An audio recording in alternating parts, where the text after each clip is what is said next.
Hello, this is Brian again. So I'm starting on my way back down. So coming up to the fork here.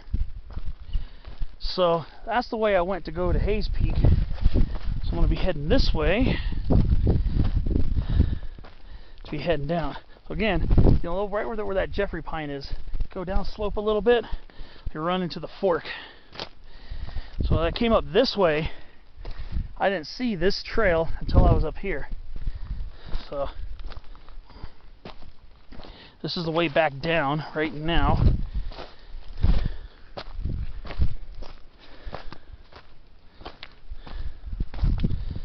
So right, that Jeffrey pine is, that's how you know that's where the trail meets up, by that little machinery station, whatever that is there. So now we start heading down. So when I was hiking up this, I didn't really see in front of me the firebreak link to get up there. It's not until you get to that little split there. So when you're going down, make sure you take the left fork when you're going downhill back towards your car. Unless you're gonna go up and do Hayes Peak. I mean, if you already did Hayes Peak, you're going to have to take the left fork to go back anyways, or you'll be going back to Hayes Peak. So,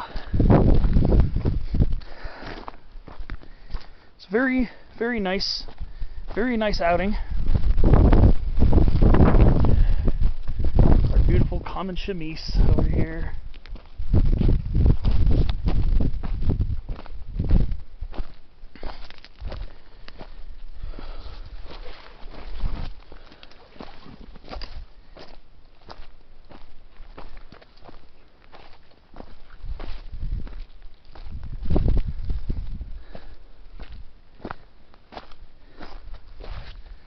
Just got to follow this narrow trail back to the PCT. So yeah, just pay attention to your landmarks. We'll be meeting up with that black oak thicket pretty soon. There's Hayes Peak again.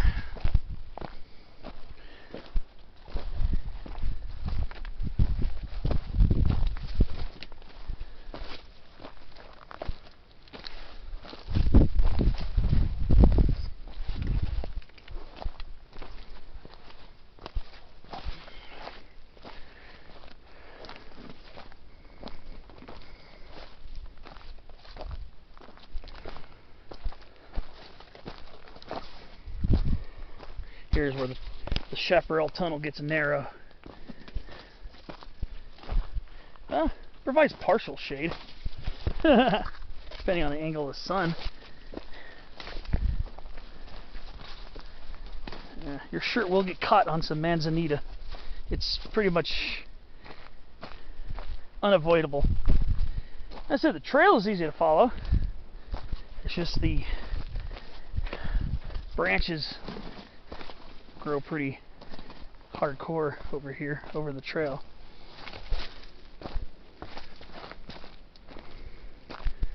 Here's that black oak thicket, Quercus kelloggi. You see me moving the camera up and down a little bit. It's because I'm trying to avoid scraping my arms on these manzanitas.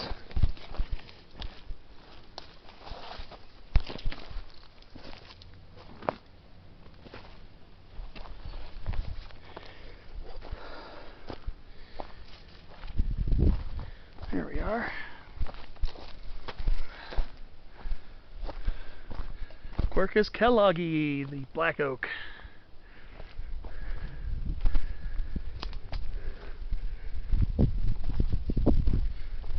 Awesome trees. And they are black oaks, or red oaks. Black oaks and red oaks are sometimes synonymously used together. So we got a nice thicket of shrubby black oaks here. These ones take on more of a large shrub appearance over here. I mean, that definitely happens fairly often, especially in drier portions. of their habitat.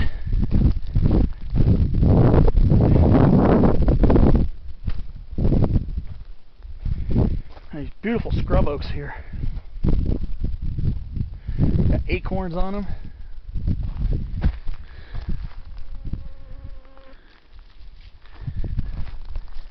I'm thinking of staying with Quercus cornelius Muelleri, but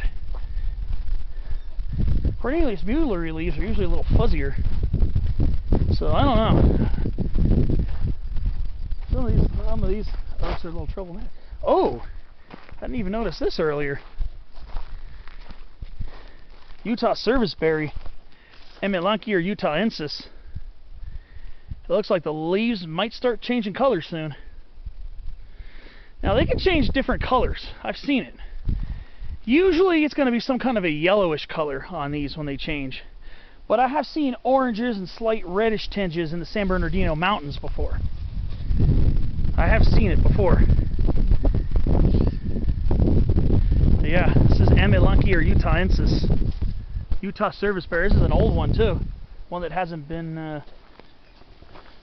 completely obliterated by fire to make it have to re-sprout a million times. Yeah. That was a Utah serviceberry. You do find them periodically here in the lagunas. Oh, the last time I was here in the Laguna Mountains, I was hiking along Thing Valley Road and portions of the PCT down that way, and that's south of Burnt Rancheria campground.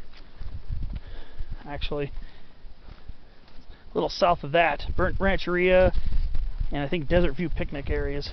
So it's south of that.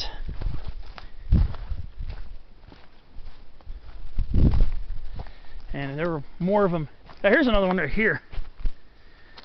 Again, Amilanki or Utahensis. I did a spotlight video on this along the Pacific Crest Trail here in the lagunas back in July when their fruits were starting to ripen. They ripen more in the summer. Right now, most of them have been picked clean. And there's a type of prickly pear you'll find up here, all the way up at the highest portions here of the lagunas as well. And it's brown spine prickly pear right here, Pointy acantha. And that's the occasional to sometimes common find up here in the lagunas. I've also seen it quite a bit in the San Jacinto Mountains and in the San Bernardino Mountains in the pinyon juniper woodlands.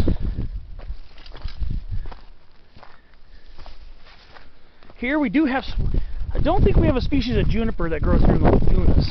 I don't think Juniperus californica grows here, and if it did, it'd be at lower elevations. But we don't have a true pinyon juniper woodland. We do have a pinyon woodland, and sometimes the pinions will mix in with the Jeffrey pines and the black oaks.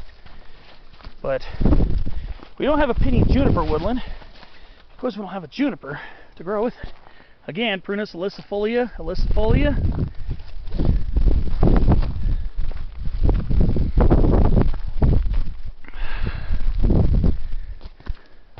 Very beautiful day up here in the Laguna Mountains. This time next week, it's going to be hot again.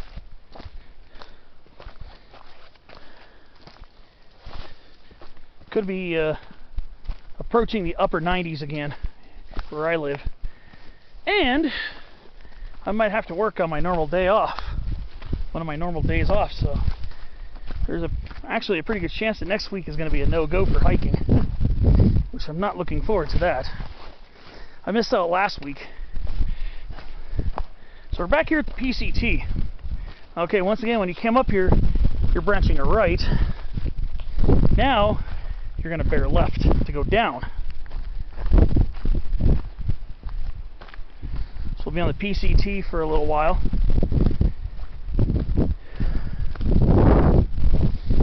And then we're going to turn left on the Big Laguna Trail to take us back.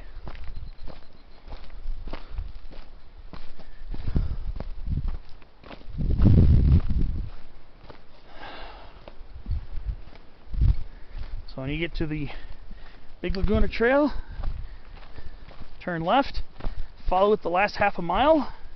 You should be back in your car in no time. Usually that last half a mile goes by pretty quickly. So it's very gentle terrain. And it's mostly wooded, so you're going to be out of the exposure.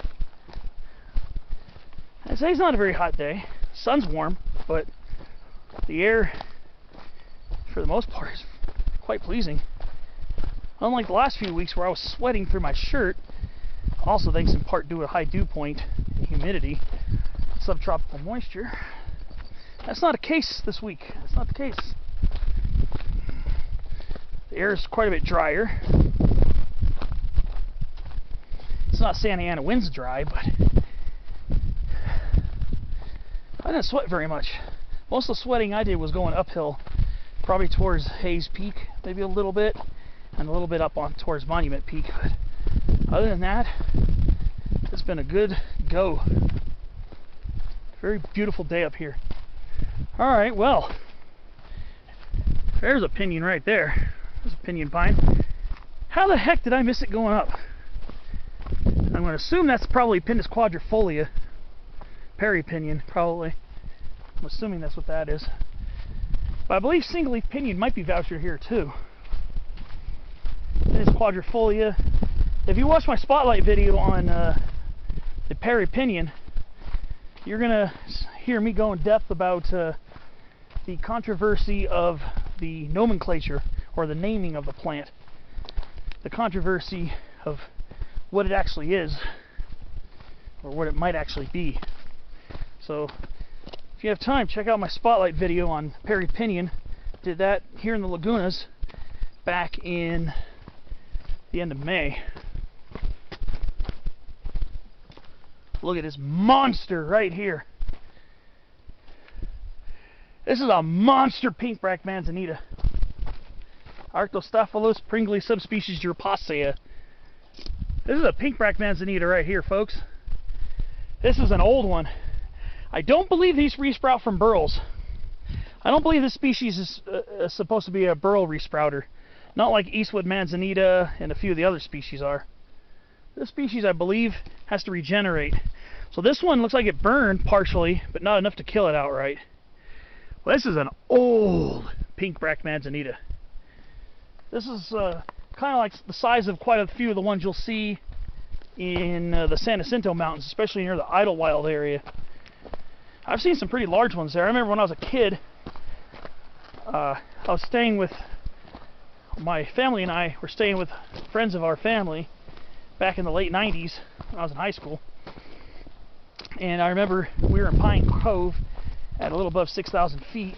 I remember taking a trail down from the Pine Cove area, and I remember hiking. It was I think predominantly either a ponderosa or a Jeffrey pine forest.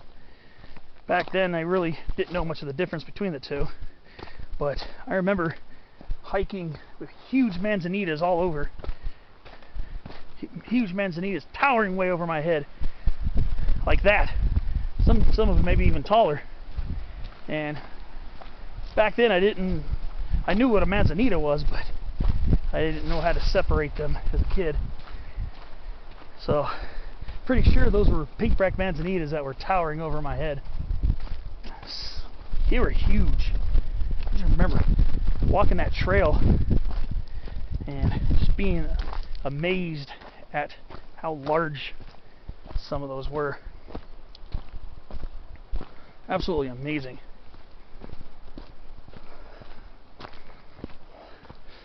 So we're just about to enter the Jeffrey pine forest again here. So if you ever get a chance, take a local trail near Idlewild. Experience some of those pinkback manzanitas. They were huge. I think they were mostly bigger than these. Some of these are pretty decent sized too.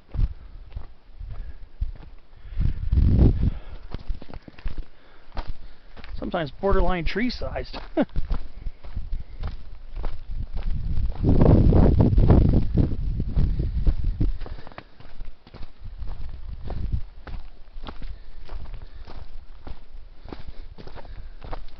So yeah, shouldn't be that much longer before we meet up with the BLT, the Big Laguna Trail. One thing I've been noticing today is when I was driving up here, I happened to notice quite a few pine diebacks. Some of these Jeffrey pines look like they might be starting to get affected by bark beetles. Yeah, you see some brown trees over there. There are a few pockets of it. Ooh, here's a nice little oaken glen right here. So yeah, that's something to keep an eye out for. I know in the San Gabriel Mountains and in parts of the Santa Ana Mountains there was a coulter pine dieback. I haven't been around a lot of coulter pine since moving out here. Just occasionally seeing some along the highways going up the mountains.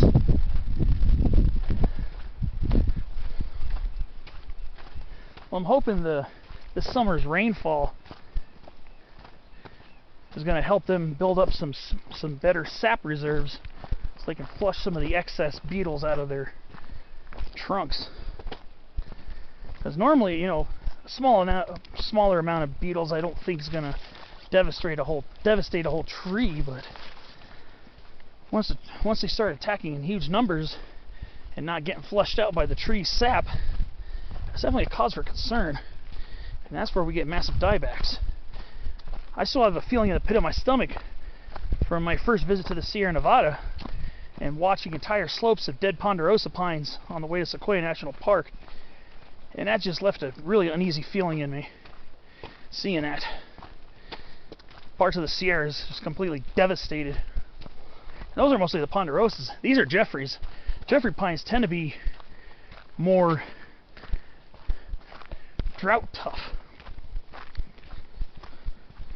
Jeffrey pines tend to be more drought tolerant than ponderosas, especially Pacific ponderosas.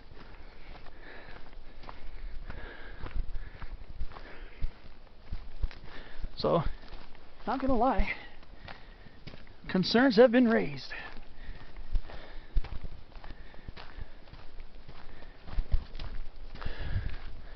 So the Big Laguna Trail should be coming up on the right pretty soon, and it's going to be time to start branching off.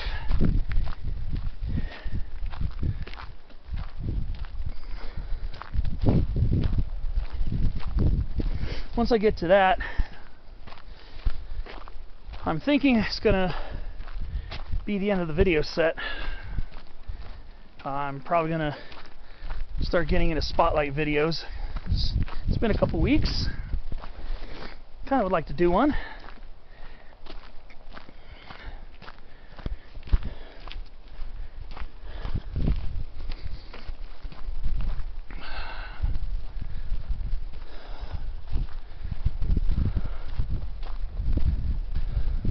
But I gotta say, it's been a pretty nice hike.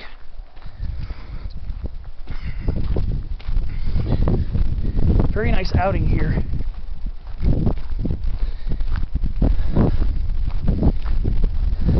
In the Laguna Range. Alright, so here we are.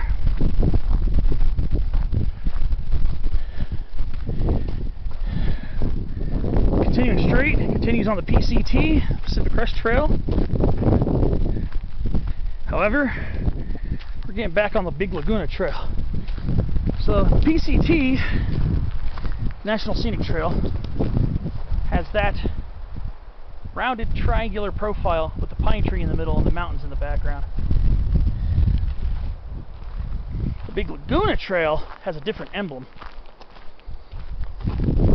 It's a circular emblem that says, well, Big Laguna Trail, Cleveland National Forest. So, let's be back.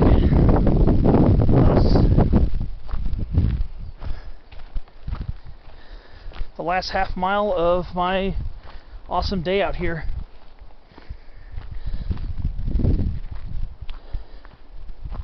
Listening to wind blowing through the pine trees.